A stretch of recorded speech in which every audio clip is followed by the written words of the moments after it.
Hello, I'm Megan Zubeidi, dropping in here with you a little bit today to tell you about myself and the unique flavor that I bring to my teaching Kaiut yoga.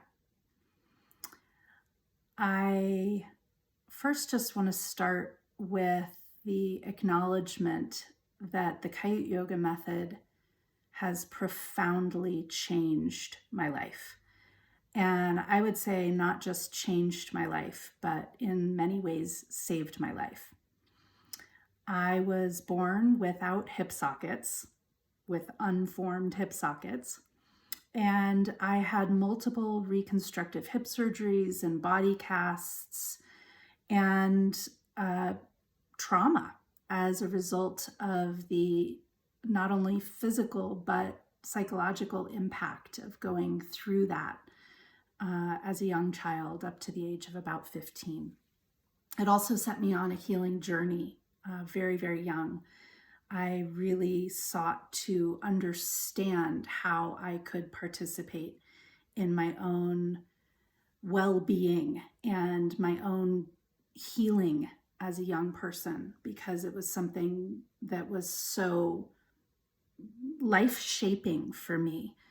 And it's been the devotion of my whole life to understand the path of healing and how to liberate ourselves from patterns that bind us to ways of being that are small or rooted in trauma or unreconciled. So this has been my life's work. I went to massage school right out of college, got deeply involved at that time with cranial sacral therapy. And one of the deep messages of cranial sacral therapy is that the true nature within each and every one of us knows how to heal. That if we can wake the system up to understanding and relating to what it's dealing with, that there's this process of intelligence that kicks in that actually heals. It moves us towards wellness and well-being. And that's true of all nature. You give nature the opportunity to do its good work, and it bounces back from a lot of things, from horrific things. And we see that in the natural world, and we can see that in a story like mine, or maybe even yours. Nature knows how to heal. Our bodies, our minds, our true nature knows how to bring us back into the river of wellness and wholeness. That's one of the unique things that I bring to my work as a body worker, as a practitioner, as a Kaiut yoga teacher. I went on to get a master's degree in body-centered psychotherapy. This was in the early 2000s when the understanding of trauma resolution and PTSD and the impacts of trauma were really becoming more mainstream therapeutically. So I have a deep understanding and experience working with supporting the nervous system to unwind out of those places where trauma has left its grooves inside. When I met Francisco when I was 38, I'm almost 48 now, so it was nearly 10 years ago. Even with all of the remarkable healing I had done physically, mentally, emotionally, spiritually, I was moving into chronic pain. My body was getting locked up as a result of the patterns that had been set in motion through surgeries and just movement patterns as a result of what I had gone through. Low back pain, headaches, neck pain, exhaustion. And I feel like I was really at peace with the life that I saw ahead of me. I think I had done a lot to really understand that we didn't need to be pain-free in order to be well and okay. So there was a lot of psychological and spiritual freedom that I had cultivated through all of the decades of work that I had done, both personally and professionally with others. And I met Francisco at a time when I was really considering how to move forward with the kind of life I saw ahead of myself. I was imagining that a total hip replacement would be on the close horizon, and that I would likely age needing a wheelchair. That was kind of how I walked into his room. But I did walk into his room. That's a good thing. And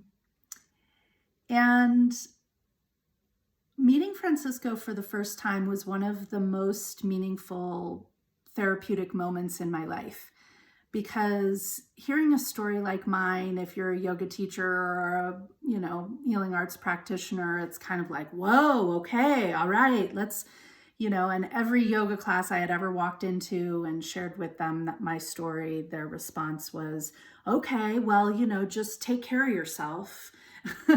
And there was never a suggestion that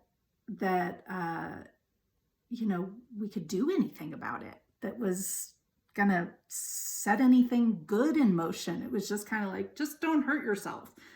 And when I met Francisco and told him my story, he just looked at me and he said, great, I think we can help you. Like, there was no exclamation point in his system. He just saw me as a human being on a healing path. That's only something that comes from having walked that path yourself.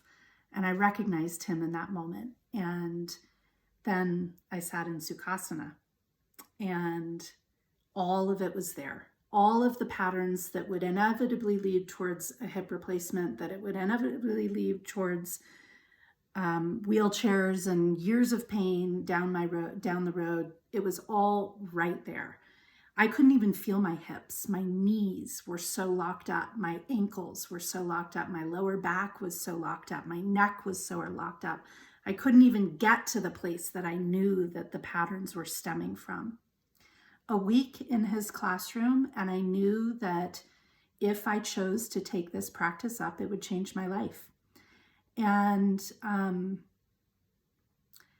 this was when Francisco was only coming to Colorado a couple times a year. We didn't have Kaiut yoga teachers in town.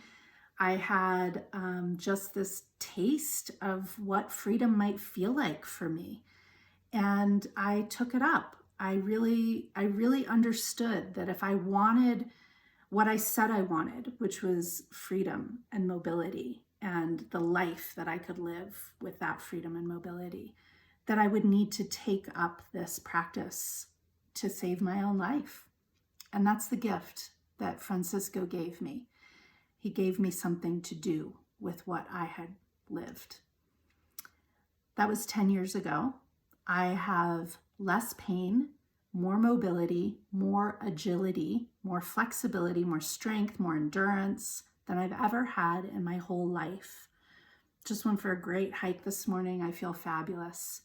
I really don't see myself in a wheelchair as I age. And I might even avoid joint replacements. Like, this method works. And I think that's what I bring to this method, is that I am a living embodiment. One, that we can heal, that we can heal even from really awful things that had huge impact on us. We can be free. We can be free of those imprints. And two, that there's a life ahead of us that wants us, that wants what we have. And that if we can turn towards those places inside of ourselves where trauma or unreconciled patterns physically, emotionally, or mentally are still hanging out, buried in the system, if we can turn towards that and invite those places back into the river of life, that we can be free of them and that it's truly possible. So it's my devotion in this life to be an embodiment of that road. And it's my devotion to my students and my clients to really genuinely support that path, the path of returning to true nature within, and the path of freeing yourself up to live your best life. So I look forward to being with you. I look forward to practicing with you. Thank you.